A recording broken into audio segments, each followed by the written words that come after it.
ইদা যুকিরতু যুকিরতা মাই, যেখানেই আমি আল্লাহর নাম সেখানেই নবী আপনার নাম নেওয়া হবে। আযানের মধ্যে আমার আল্লাহর নাম, আশহাদু আল্লা ইলাহা ইল্লাল্লাহ, আশহাদু আন্না মুহাম্মাদার রাসূলুল্লাহ।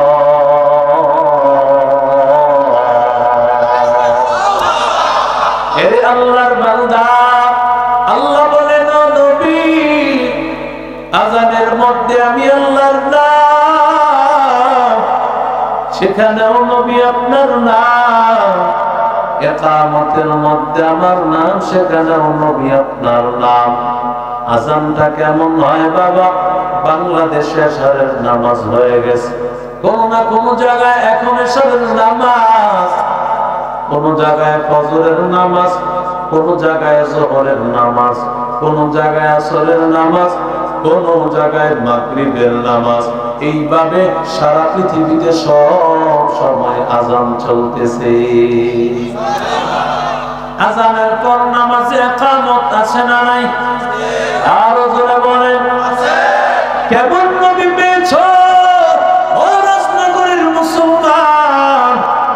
ওই নবীর জন্য কেন রাজনগরের মুসলমানেরা এই স্লোগান দিবে না, নবীর পরে কোন নবী নাই, সংসদে আইন চাই? কারণ আমরা সব কিছু বলতে রাজি, যদি আমরা আমার নবীর নবুয়তের ব্যাপারে যারা কথা বলবে তাদেরকে আমরা বিন্দু পরিমাণ ছাড় দিব না। কথা বলেন ঠিক না? সব ছাড় আছে, নবীর ব্যাপারে ছাড়। আর জোরে বলেন, আমার বাবাকে গালি দাও, তোমাকে মাফ করতে পারবো। আমার মাকে গালি দাও, তোমাকে মাফ করব। আমার পরিবারকে গালি দাও, আমি তোমাকে মাফ করব। মান সাব্বা নবিয়্যা ফাকতুলুহু, পরিষ্কার কথা। নবীর ব্যাপারে যারা নবুয়ত অন্য কেউ দাবি করবে, তারা আমার নবীকে গালি দিল, তাদের পরিষ্কার কথা, গর্দান আলাদা করে দাও।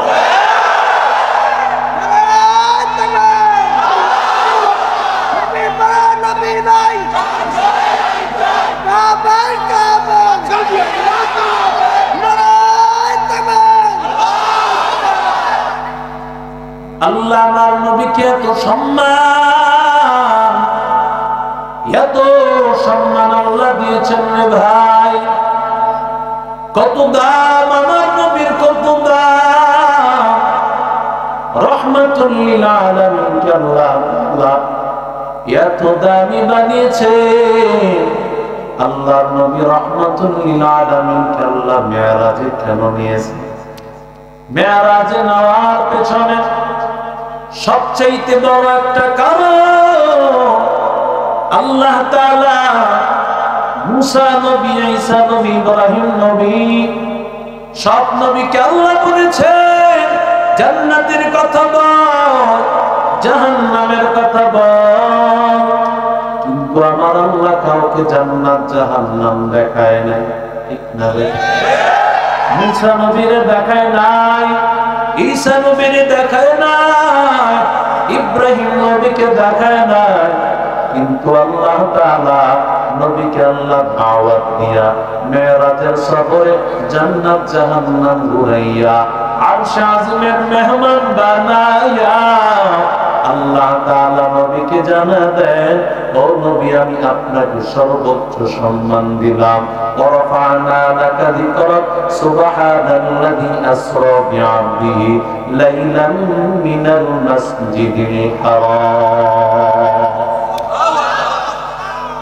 দ্বিতীয় আরেকটা কারণ আছে, আল্লাহ তাআলা আদম নবী থেকে দুনিয়ার যত মানুষের আগমন, আমার চেহারা আপনার চেহারা, সবার চেহারার সুরতগুলো আল্লাহ বানিয়েছেন।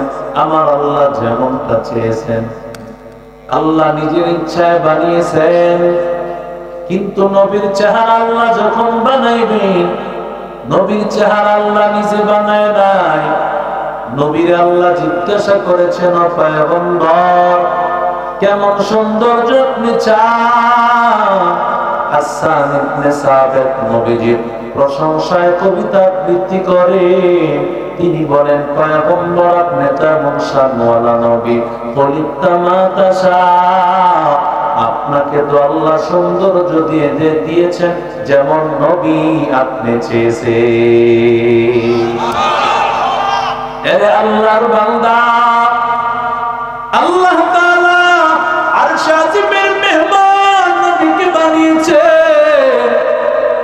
নবীর বানাইয়া সামনে আল্লাহ বসা, সামনে বসাইয়া আল্লাহ বলতে চান ও নবী আল্লাহ আমি আল্লাহ আপনাকে কেন আরশ আজিমে আনছি জানেন? কারণ আমি আল্লাহ সৌন্দর্য আপনাকে দিলাম, আপনি যেমনটা চেয়েছেন আমি আল্লাহ দেখতে চাই আপনি নবী কেমন চেয়েছেন আর আমি আল্লাহ কেমন দিতে পারলাম। এর নবীর আশিক উম্মতের দল, কেমন সৌন্দর্য আমার নবী।